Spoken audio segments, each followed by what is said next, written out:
make sure that you know what your team's goals are, not just professionally, but personally as well. And if you can align where you're going in the business with where they're going personally and professionally, they're never going to want to leave you, because if they can get what they want through you as this vehicle, then why would they leave? So just treat your people well, make sure that they know that you genuinely care about them. You talk to anybody on my team, they know I would do anything for them. And it works both ways, right? So that's what I mean about creating a culture of keeping the vision of where we're going and why that's important, but also that we're a team. And even 6 months ago, we had hired another VA. And within a month, I realized she wasn't on the calls anymore. I was like, what happened? And they were like, she wasn't a good fit. She just wasn't a culture fit. Like she wasn't that team player and she couldn't keep up with our high standards. And the team pushed her out. I didn't have to do anything. You know what I mean? So that's the power of a good culture.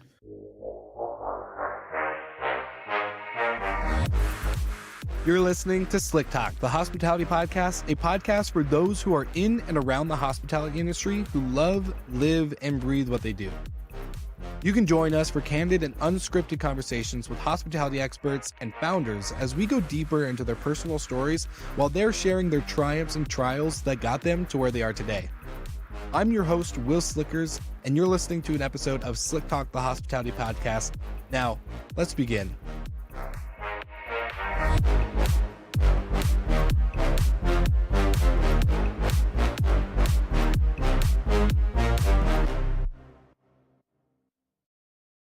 All right, Nathan, welcome back to another Minute with Minute segment on Slick Talk. And the question is, since I'm a current customer of Minute, what are some pieces about Minute or the device that I may not know exist already? Good question. I think the things I tend to show our existing customers most would be that there are thresholds for alerts for quite a bit more than just noise. So, for instance, with temperature, we can let you know via an alert if the temperature is higher than you would like or lower than you'd like. People tend to use that to let them know if the heat's gone out, for instance, before a pipe burst or something much more expensive happens. Beyond that, there's also a quiet hours feature within our settings that sometimes people overlook. So yes, you have a threshold for noise, but now you can set quiet hours time frame where your tolerance is slightly lower for noise.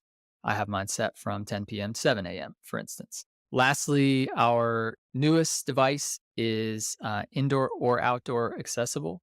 So because it's weatherproof, you can choose to use it indoors or outdoors.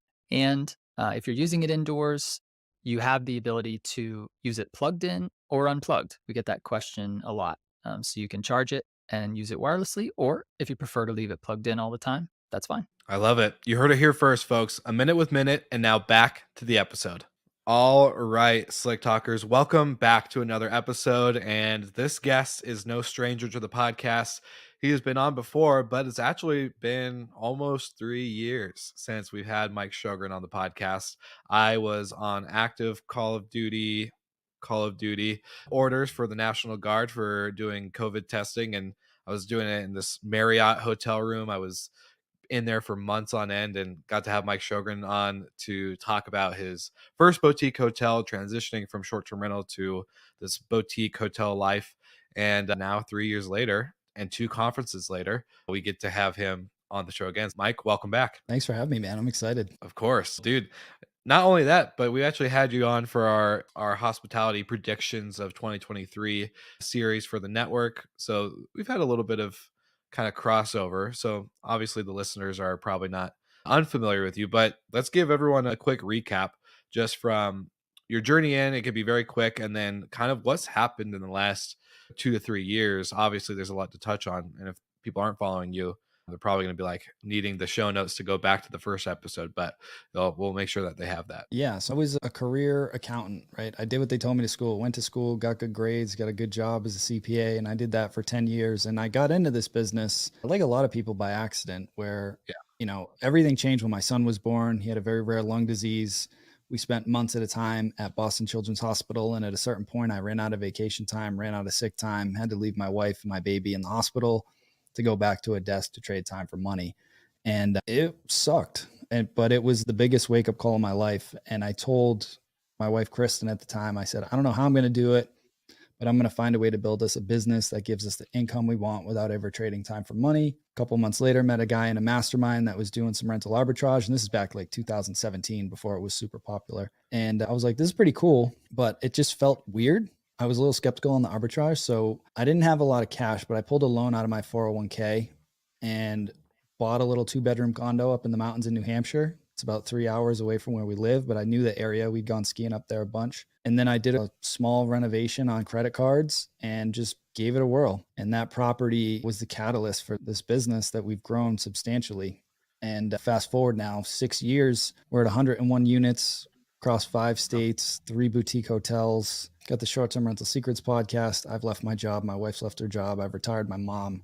Got the STR Wealth Conference. It's just been this wild ride. And my son's healthy now too, which is amazing. So this whole crazy transition period of going through all that pain and everything really lit that fire, and I'm super grateful for everything that's come as a result of it. Yeah, you've built quite the ecosystem. It's been something I've built kind of a thesis on, in the sense of like the creator world, right? Where you start in this realm of maybe you have a podcast and then it turns into a mastermind or whatever. And then it evolves into a conference and a book deal and a Netflix deal. And then you have this whole ecosystem. But for you, you've started in a very interesting way of like just taking all the risk. I'm going to buy this property. We're going to put renovations on credit cards and just give it a whirl and see what happens and hope for the best. And yeah, just pray to God that nothing worse happens. And now you've built into this crazy, crazy company of, like you said, 102, 101 units, 103, 101. 101. Crazy amount of properties and doors. Last time we had you on, we just were discovering or talking about your first boutique property. And I believe it's called the Cove at Rockport. And I got super excited when I saw the Instagram, because coming from the hotel world, especially ending my hotel career in the boutique side, I love that stuff. And I faced so many problems as a hotel manager with lines at the front desk, key cards not working, all this junk.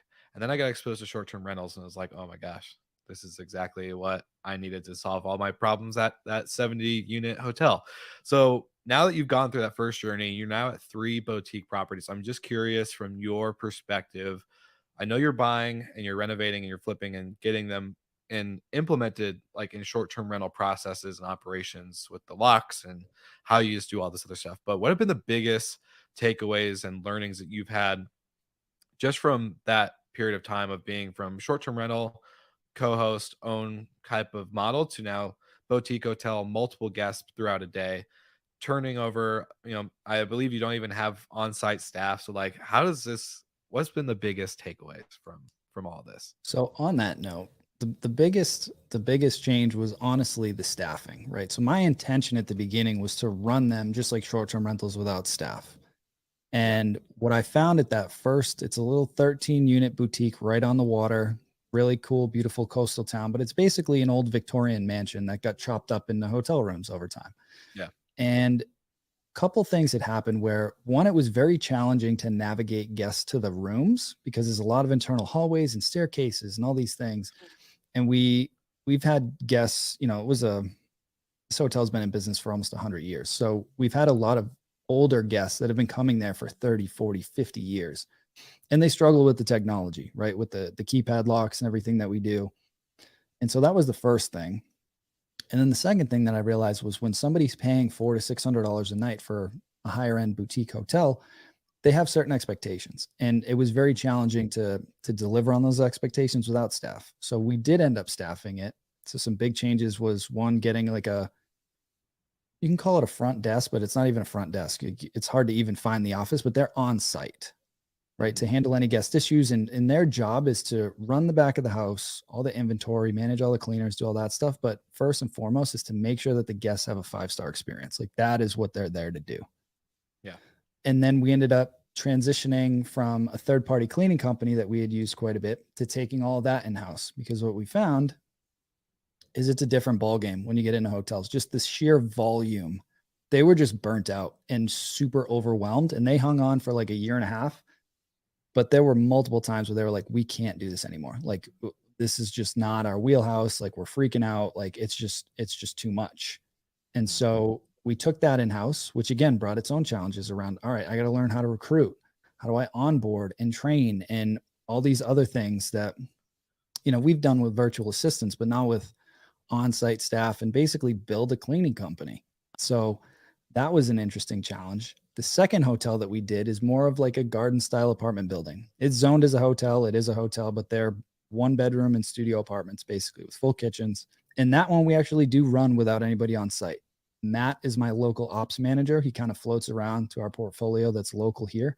And he pops in there a few days a week. And we built an in-house cleaning team there as well. And our lead cleaner is basically our eyes and ears on the ground. And she's a total rock star. So shout out to Anusi. She's amazing. And, she's recruited cleaners for us. She manages the cleaners. She keeps eyes on the property for us, lets us know of any maintenance issues, but we don't have a front desk there. So, that one is run like a traditional short-term rental, but it's also a different demographic. A lot of business travelers, extended stays. It's not a high-end place like the first one, just a different guest experience. And now this third one that we're currently renovating, this is a 57 unit. And this one's going to be more of a higher end. It is an urban type, but very cool area right in Salem, Massachusetts. Really excited about that one. But that one will again have somebody that's a supervisor on site. We've been working with Better Talent to help us recruit an on-site manager for that property, probably 2, so that we could have 7-day coverage. And we're working on building out a full cleaning team. Now that we have the scale of those 3 hotels in the same roughly geographic region, we hired a full-time maintenance manager on the team as well. So now instead of having to use third party, we've got that on our payroll. So that makes things a lot easier as well. And just really bringing in this local ecosystem and really building a traditional business with employees and staff and all these different things that was very different than I had built the short-term rental portfolio. So that was probably the biggest change, was evolving into a much more effective leader and leading a larger organization. One, I love Steve Trover at Better Talent. So shout out to him because he's been a great friend, a mentor, just a confident ear that I can go to when I'm struggling with business stuff or have ideas, and I very much value his opinion and insights. Awesome guy. I'm glad that you hooked up with Better Talent. They're just incredible. And I see you're rocking the white hat like Steve. So the white hat iconic symbol. You can't miss Steve at any conference without seeing that white hat. So it's just always just super fun. I'm curious. This is something I'm excited about because a lot of us, I would say, like a lot of the people that we either know we've met through Clubhouse, through conferences, through mastermind stuff, a lot of the creators and thought leaders in our space, a lot of us start out either buying or co-hosting or arbitraging a property and building out this kind of virtual company where most of us don't clean the toilets, we don't do any of the maintenance work, we don't talk to the guests. We build out teams and systems, and it's all virtual. We have tech, we have remote locks, you name it, all that stuff. And maybe even most of us don't even live in the destination that our properties are in. I'm in Denver. I have properties in Washington, Florida, and Pennsylvania. Not anywhere close. If anything happens, it's going to take at least a day for me to probably get there from a flight and rental car or whatever. So going from that to what you have now is a local ecosystem that you're talking about with a team on payroll and creating this like a local hospitality company. With that, I'm curious, do you see it as it's a better route to go than the virtual side? Is there less headaches? Is it same coin, different face? I'm curious just to kind of see your perspective on local versus virtual. Less headaches? No. But what I will say is the hotels are just a different ballgame. And it sounds sexy when I talk on different shows or on my podcast about like the numbers that we've done and the revenue and the equity and all this stuff. And that's great. But it is a different ballgame. Yeah. A lot more complexity, a lot more challenges, a lot more scale, a lot more at stake. I think the great thing with the short-term rentals is it taught me how to create process and systems, because like you, we've got properties in 5 different states. Mhm. And my first one was 3 hours away. Now, my advantage or my superpower was that I was an auditor for 10 years. So I was going into companies and auditing their processes and their efficiencies and helping them improve them. So that's my wheelhouse, is process and systems. So I just leveraged that strength and really built out really good operations. And then I had to learn the marketing and all of that stuff I had to learn as I got into this. But if you're going to stick with short-term rentals, You can do it anywhere, quite Mm. frankly. And if you're going to do hotels, realistically, you could do it anywhere. Rich Summers has been a friend of mine. He's been through the mastermind. He's doing it all over the place. D has got stuff all over the places. There's ways to do it. But I would say for your first deal, in my opinion, if it makes sense in your market, I would do it in your market, Mm. quite frankly. It's just going to make it easier. It's going to give you good experience. And yeah, that would be my recommendation. But, or you find a partner in that market Mm. and you partner up with somebody just to ease some of those stresses and anxieties that go into doing multi-million dollar deals and private money and all this other stuff. It'll just make your life a lot easier if you've got some local boots on the ground that you can trust. Yeah. It kind of leads into my next question too, is my traditional listeners back in the day were all hotel. I was a hotel manager talking about hotel stuff. And I think a lot of listeners have carried over, but going in the short-term rental industry, I was always like, okay, hospitality, the experiences, people like, yes, this is great. I never considered myself as like a real estate person. I was a hospitality person. And for you, I'm curious, there's gonna maybe some people that question, okay, if things are remote and there's no one on site outside of like the two properties that you do have a supervisor on site, where's the hospitality piece when it comes to the experience and the feelings and the way people interact with the property and kind of the destination as a whole? And I know you see it the same way as I do, so I'm kind of just curious, like, how do systems, KPIs, operations, sexy in some ways to other people, maybe not the sexiest topics, but it's important, it's crucial, it's how we run a profitable business. But the hospitality piece is so crucial for us. What's been some things that you've been able to realize or implement that really does have that key focus of hospitality in it? Yeah, and I think it is a big misconception that like as you grow and scale and you implement systems that like you lose that. It's not true, Yeah. right? If you build it the right way. And I know we talk about running these remote businesses, but we still have local contractors that are there cleaning the property and doing maintenance on the property. So, simple example, a system, a lot of people automatically think technology. It's not, right? So, a No. process could be at our property in Florida, as an example, right near Disney World. We order a bunch of like Mickey looking tote bags and a photo frame and a keychain and I think one or two other things is a welcome gift Mm. when guests go. So there's a process that after our cleaners turn over the unit, there's a checklist that they go through and they make sure that welcome gift is out next to the little welcome sign that has the Wi-Fi info and everything else with a little thank you note from us. And that's just our process. So every guest gets that thank you note and that welcome gift. And that's just part of the hospitality. And then we've trained our team of VAs that they know how to answer the phone. Yeah. So all of our properties, the same team answers all the phone calls for all of them. And we have reverse number lookup so they know which property that guest is calling from so they know how to answer the phone correctly. So again, it's a process and a training issue. Mm. So you can't scale and do everything yourself. The, in my opinion, one of the best skills to learn is effective leadership and culture. Mhm. Because if you create a culture of people that really give a shit about your guests, excuse my language, then that's going to come through and you're not going to have to babysit them because they're going to care about the guest and the guest experience. So a lot of people think they hear me and I talk numbers a lot. And again, that's my jam. But the numbers are a reflection of the experience that you create for the guest. Mhm. You give bad experience, I don't care how cool your property is, it doesn't matter. It's all about the guest experience and that reflects back into your numbers. So there's ways to measure those things. So as you scale, you create these KPIs and these dashboards so you know, are we moving in the right direction or do we need to fix certain things or pull certain levers to right the ship?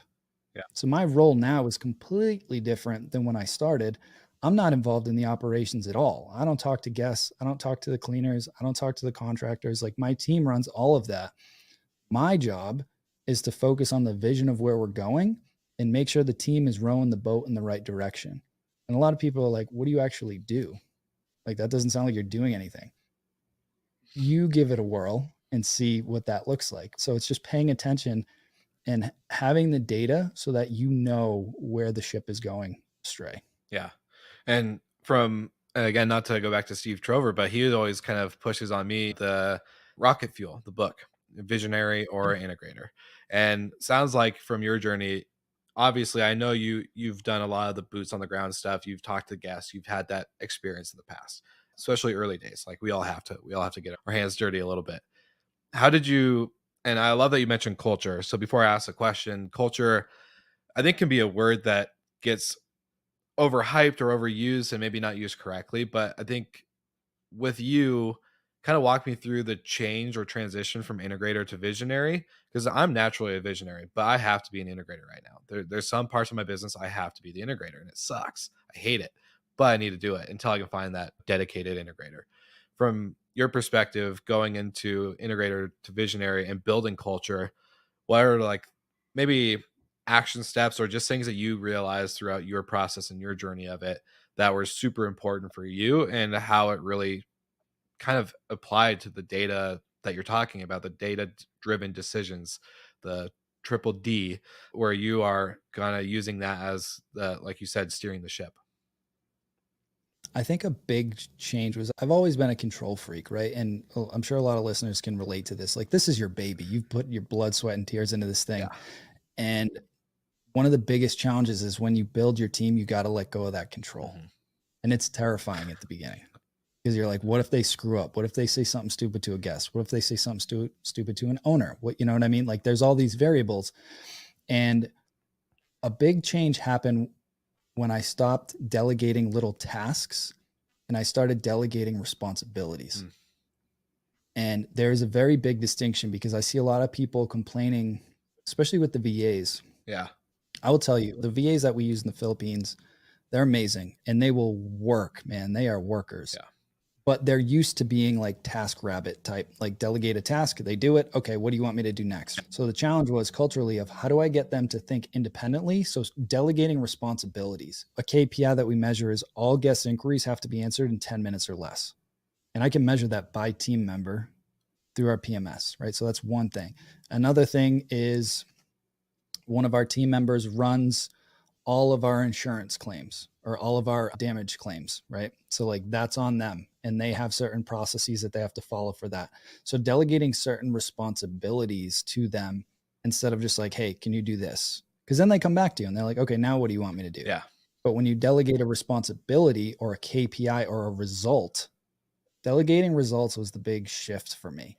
And then it was creating this culture where we had all these really good SOPs. So when people came to me with a question, instead of me directly answering it right away, I'd answer it the first time. Mhm. But if they asked me the same question again, it was like, did you check the SOP for this? And if they said no, I didn't destroy them. Yeah. But I would be like, then why are you asking me that question? And just pushing back on that responsibility back to them. And one of the last things that I held on to, just to give a more concrete example, was the owner reports, right? For the properties that we were managing. Yeah. That was my thing that I held on to with dear life because I was a numbers guy. I knew the numbers would be right if I reviewed it and sent it out. And the week of, it was June of last year, 2022, we were at WealthCon Mhm. in Nashville, and it was the beginning of the month, and the owner reports needed to go out. And Mark, my head VA, was like, hey, they're ready for your review. Let me know when it's good, and we'll get them sent out. And I was like, hey, I'm here. I'm not going to have time to review them. I trust you. Send them out. Hmm. Now, how many times do you think he double checked his work before he sent it? Probably 100 times. So again, it's scary, but when you create that culture of when you empower your team and you show them that you're empowering them and you're giving them a shot. And I said in the text, I'm counting on you to make sure this is right. Hmm. Right? Like it's a different level of accountability and people will rise to the occasion or they'll fail. And if they keep failing, then you're going to need to replace them. But if you never give them the shot to rise to the occasion, you're shooting yourself and them in the foot. Hmm. So you really got to let go and have these guardrails in place. Now, remember, I had been training him on these owner reports for 4 months. So he'd been watching me go through and review them with him for 4 months straight before that. So this wasn't his first rodeo. I didn't just throw him into the fire. Yeah. I've been working with him for months to show him the process. Eventually, you got to let go. Yeah. That's really cool. I've recently had an experience like that with one of my first like diehard right hand teammates. I won't mention her name just for the sake of the story, but there was a part where I we had a one-on-one and I was like, "Hey, I believe that you can do this. And I've given you like this promotion and this role for a specific reason because I've since the day we started working together, I saw you in this leadership position. Do you believe you can do this? Because I have, and I just don't know if you know that I believe in you." And she's like, "Honestly, I needed to hear you say that because I knew I could do it, but I didn't know if you knew I could do it." And I'm over here thinking, like, I know she can do it. Does she know she can do it? So we just didn't have that communication. And the moment I said that, it was like game changing, game changing. I remember calling my business coach and like, I was emotional. I was like, "Holy shit, I'm can't believe like that conversation went so good." And we just literally for months just missing that piece of like, I believe in you, go execute and rise to the occasion, versus her thing. I want to rise to the occasion, but I don't know if I have that release or that stamp of approval. And so just that piece is so crucial for you. Did you see a shift that moment, that crucial, I believe in you to do this, send them out. I don't have time to do I don't have time to did you see a similar kind of reaction or I knew I could trust him before. Like, we'd already been down that road, and he'd shown me before that that he could take stuff and run with it. But that was just that last thing that I was hanging on to for dear life. And I didn't have a choice. Like, I was running around like crazy at WealthCon. There was no chance I was going to sit down and review owner reports for 2 hours. Like, it just wasn't going to happen. So I had to finally let go and trust him. And just the wording that I used, if I'm counting on you,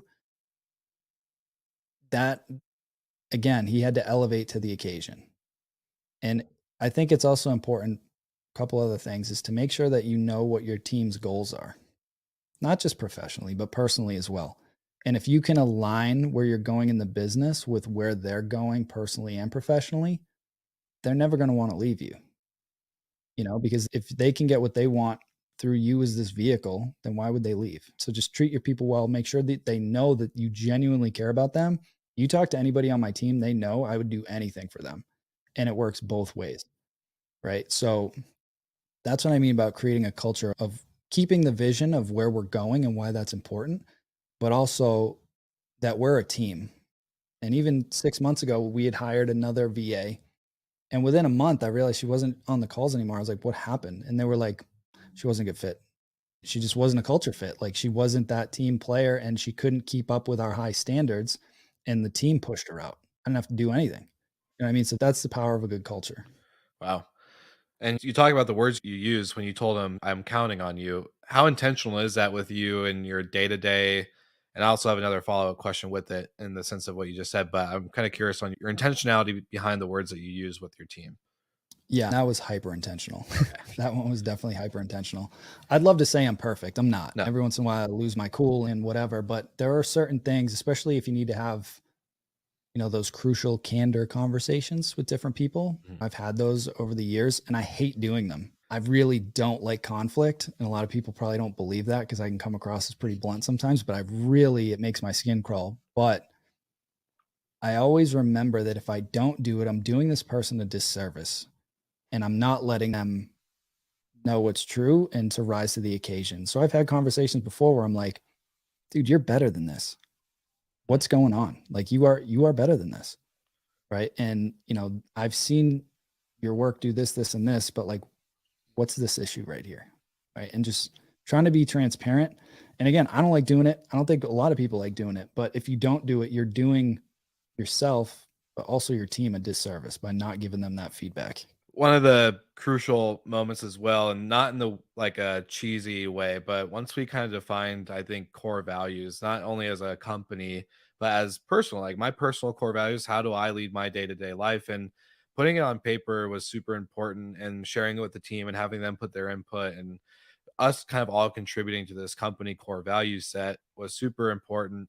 And it's been the best thing because it's helped us guide on every decision, whether it's a good decision or a bad decision, in the sense of a really exciting opportunity or a deal or whatever it might be, to then like a negative consequence of like, all right, this is something that's suffering, or this is an area that we're not doing great at, or whatever it might be. And it's been great for our decision making. And it's not like the cheesy like, our mission statement is this, this, and this, and we're here to provide rainbows and butterflies for all the like whatever it might be. Like legit, like our one of our core values is attention to detail, no matter how big or how small. having the hard conversations, no matter how uncomfortable it makes us, because it's going to better ourselves, our team, and our clients, or whatever the phrasing is. And going into stuff like that on being super, again, intentional, it's been super important for us. For you guys, did you ever, when it comes to culture, and because I think it can be taken in such a weird, again, that cheesy, just like fake rainbows and butterflies, core values, da da da, overhyped, not executed or lived out type of, but it's always talked about and said. With Yeah. you guys, yeah, just kind of give me some insight on stuff like that with you. Yeah, and it's funny you say that because like I went to school, I got my MBA, all this stuff, and they talked about it, and it just felt like fluff to me. And then as the team grew, I've worked with various business coaches. I hired somebody from EOS, the Yeah, traction book and all that stuff traction. to help implement that. I've implemented other stuff, and I've tried to split test them. I've got a couple different businesses, so I run them each a little bit different, and I fine tune them. But it does make a big difference, and it shows. Again, it helps create the alignment. As an example, one of ours is extreme ownership. It's one of my favorite books, but it's also like, again, getting over that cultural barrier of just task delegating. I'm like, no, I need you to own this. Take extreme Yeah. ownership of it. If something comes up, one of the things I'm super proud of is like, I don't have dedicated set vacation time. My team can take vacation whenever they want, but it's Mm, on them to own that and find somebody to cover for them when they're off. And so they'll take yeah. time off all the time and they just cover for each other and it's not a big deal at all, right? It's just part of the culture. Mhm, Um, the other one is correct the process, not the person. So at the mhm, beginning, it's hard to, especially if somebody makes a big mistake or a stupid mistake that they've consistently made, you want to like scream at them. But it's like taking that step back of like, all right, what is the process that we're following right now? And is there an issue with the process? Because 99% of the time it's a process issue. And mhm. it all falls back on you as the CEO and the owner of your business. Success through the success of others is another big one that we have, right? Of like, it's not just you and it's not just me. Like our success is dependent upon the success of others. A rising tide rises all ships, right? So Yeah. those things, they might sound cheesy as you're listening to them, but when you reinforce it with your team and everybody starts to operate that way, your life gets so much easier because you don't have to babysit and you don't have to do these things because the team believes in it and believes in you as the leader. They just own it. Mhm. Love that. You just got me all amped up. And I asked these questions specifically and intentionally because, I know for you, not only has your business evolved from property management and boutique hotel ownership and all this other stuff, but you've been one of the few people that I've seen in and outside of our industry that can really execute on a proper virtual assistant team. And I know you've gone into this route now where you guys are basically recruiting and setting up the systems and doing all the onboarding and finding this remote team. Give me some insight on executing this with a culture that is virtual. You're not in person. I'm not on, I remember working hotel jobs or restaurant jobs, and the talk of culture and systems and all that stuff would be part of our weekly or daily meetings. And it was fine because like you're in person, right? Like you get to work with your coworkers. You don't have Slack and notifications going off 100 different ways on Airbnb and Asana and Slack and all these different softwares, Breezeway, whatever. Now you're doing this all remote. How do you cultivate a culture with especially VAs and just a team that is virtual in general that can thrive? And again, and a great example, when you bring somebody on and they're not a good fit, they naturally push. It's like, oh no, you're not a good fit for this. Like we have an ecosystem. We have a one of our core values is that we are not family, and I put that in quotes. We are not family, but we are a team, and we are able to be friendly and in and outside of each other's lives of work in order to build true camaraderie. That's one big thing. I hate the we're a family. We would do anything. Like, yeah, I would do anything for my team, but we're not family. I didn't grow up with them, and they don't have the same mom and dad and experiences that I had as a child to say we're family, because at the end of the day we're not, but we can be great friends and trust each other and believe in each other, especially coming from the military. That was such a big part. Like they're, yeah, my brothers and sisters, but we weren't family. It was more of a really just true close bond and friendship. So doing this remotely, I think is a big challenge for everybody. And I'm curious to hear, as you build out this new business and everything, How is that impacted?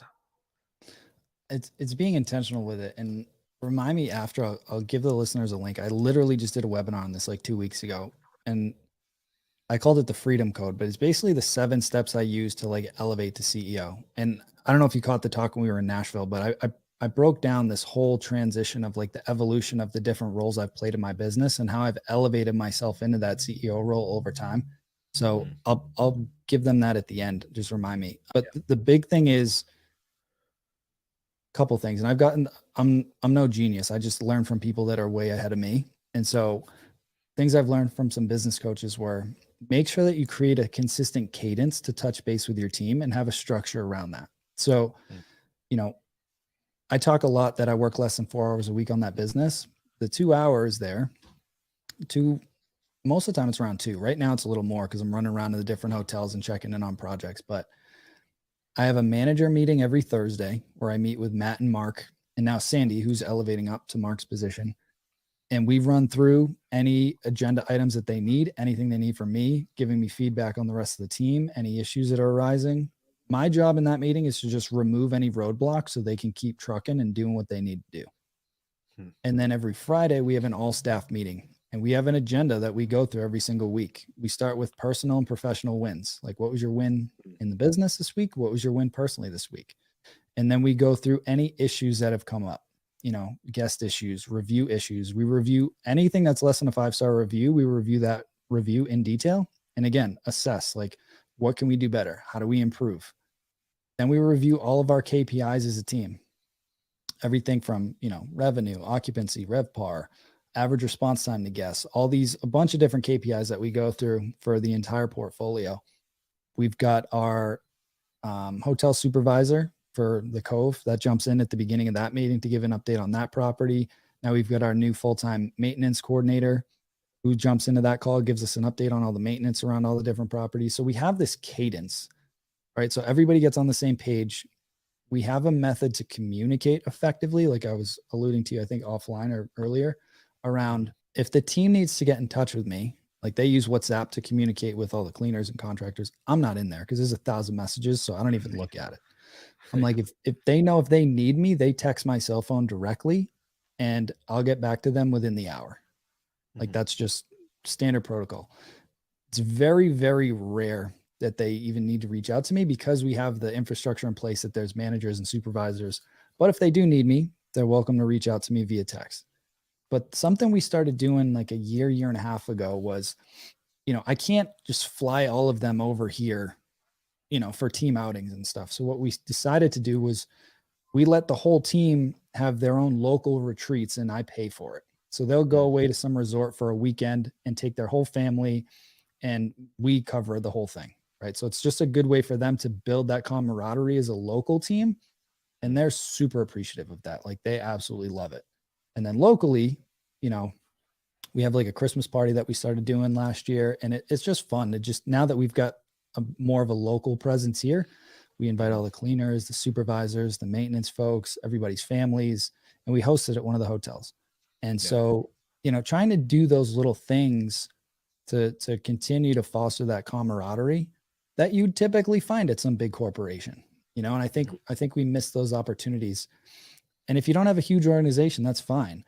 Anytime I go to Florida, I only got one property down in the Kissimmee area, but anytime I go down there, last time I took my cleaner and his family out to dinner to a steakhouse, and then I took him golfing with a couple other mastermind guys. You know what I mean? Like I just do those little things when I'm traveling to different areas because I want to show my appreciation. And it's not BS. It's like, no, I genuinely appreciate everything. And I want you to know that, and because I've done that, we just have this bond that they will go out of their way to make sure our properties stand out and our guests have a great experience. I don't care if it's 2 a.m, they would jump out of bed for me in 2 seconds because I treat them like humans. You know what I mean? And I think a lot of people miss that. It's not just the hospitality towards the guests, it's towards your team. No, man, you're firing me up. I love it. This is a great mindset to have around it. I think a lot of people can get so focused on like the entrepreneur life and building a business and talking all the stuff. And then at the end of the day, like, your team is super important. They are people, they have lives. It's important to be in touch with that. Just as important to be for you to be in touch with your own personal life and your family and your friends and all the stuff outside of work. So super cool. Now, just kind of curious. I know we've kind of built up to this moment. You said Mark is now kind of elevating on. Sally's moving into his position. And what is this big transition for you guys? And what are some, like, obviously you're getting ready for, just again, it's a new venture, a new offering. Kind of give me some insight on this, because I know people listening are probably like, damn, like that would be great, but it's the biggest struggle is virtual teams, especially overseas. It's more of like you said, I think having a hard time being task focused versus responsibility focused. So kind of walk us through what's going on, what's changing, what are you guys doing, and what's been super exciting about it for you.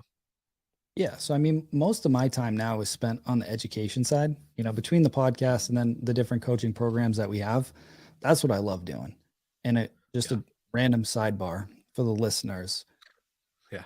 When people get into this and they grow their business, the first question I always ask is like, why? Like, what is your ultimate goal? And for most people, it's financial freedom. So then the follow-up question is, Yeah.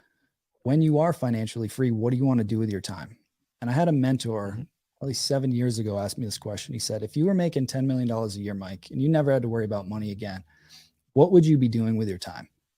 And I said, I would be teaching financial education because I spent all Mm. this money on an undergrad degree and an MBA and a CPA, and nobody could ever teach me about money and how it worked and how to create financial freedom for myself. So I said, I'm going to dedicate my life to that. I'm super passionate about that. And that's what I get to do now. And it's just through this vehicle of short term rentals and hotels and teaching people how to create income streams and businesses and everything.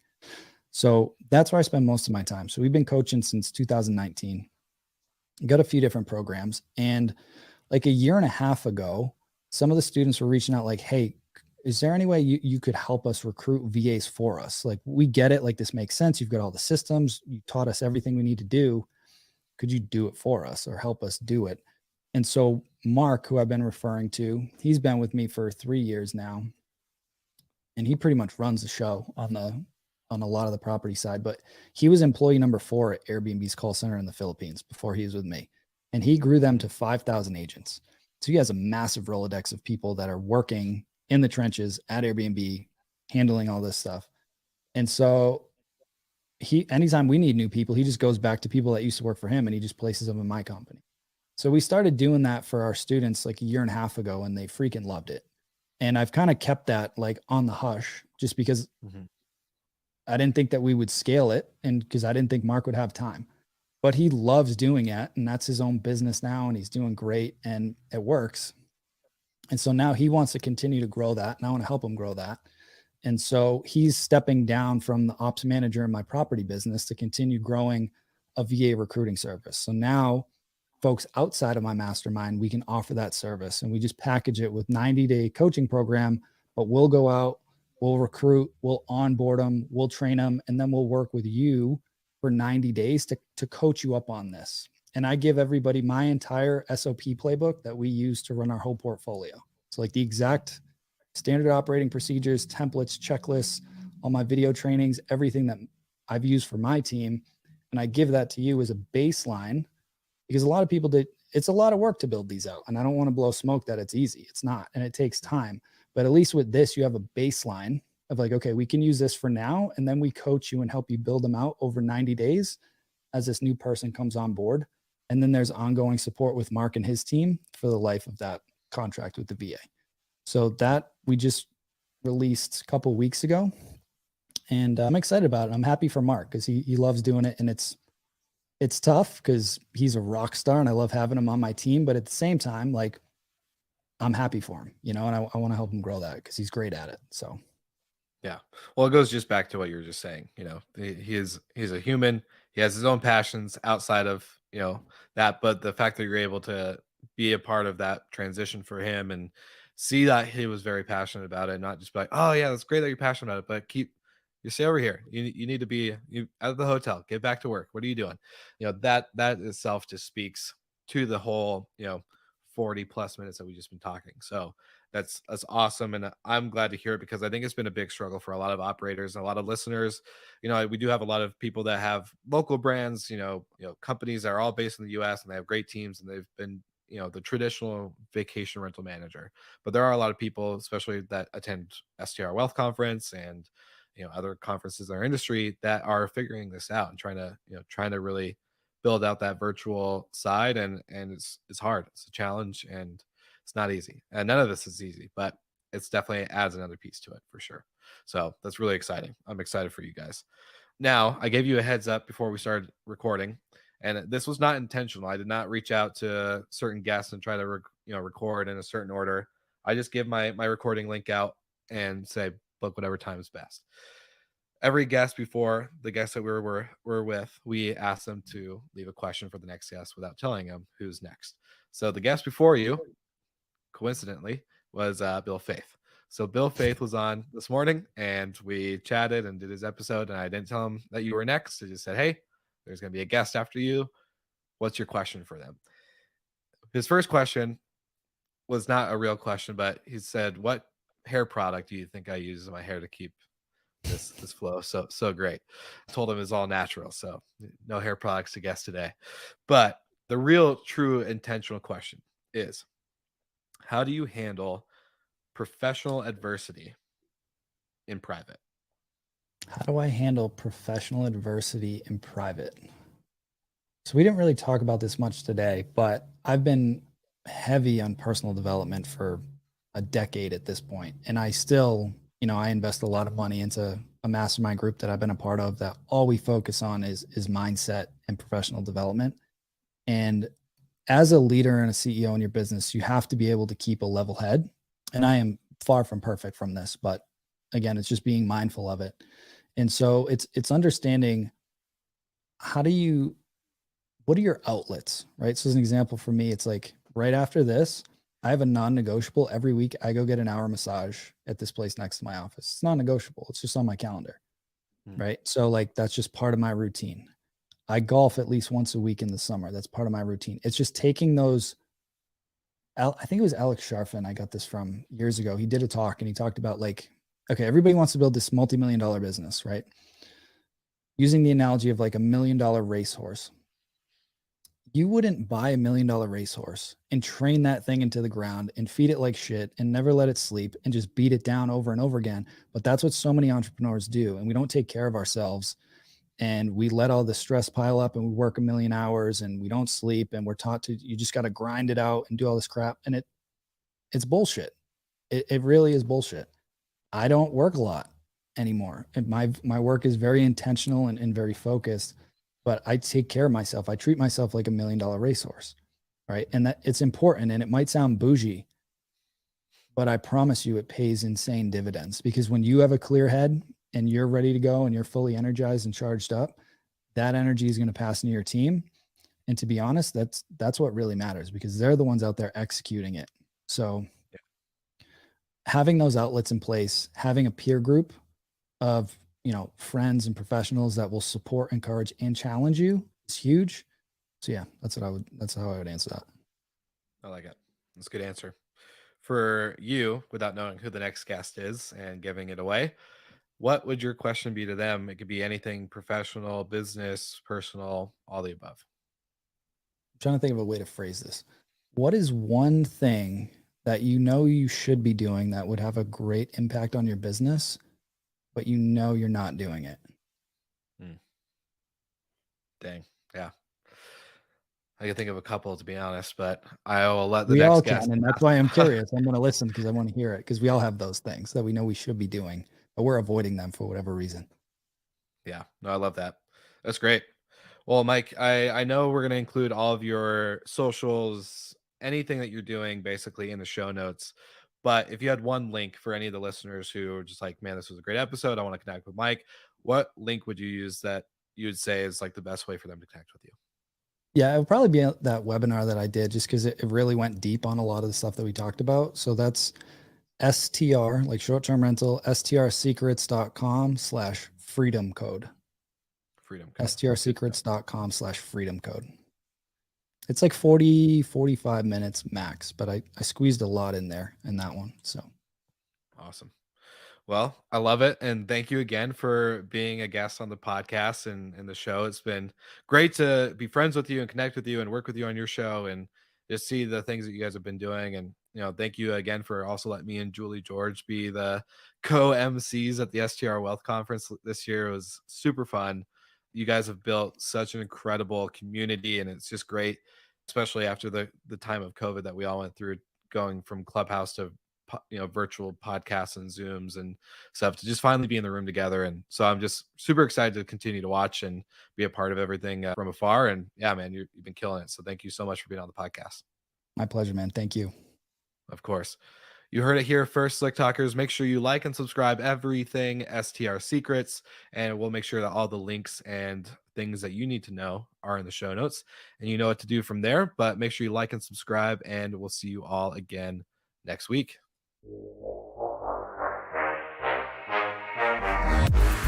Thank you so much for listening, and thank you to our show partners for making Slick Talk, the hospitality podcast, possible. We hope you enjoyed the show, and we would love to connect with you outside of the podcast. So you can follow us on all of our social media channels for daily hospitality content, or find us on slicktalkthepodcast.com. And don't forget to rate, review, and subscribe so you never miss an episode. I'm your host, Will Slickers, and we will see you guys all again next week.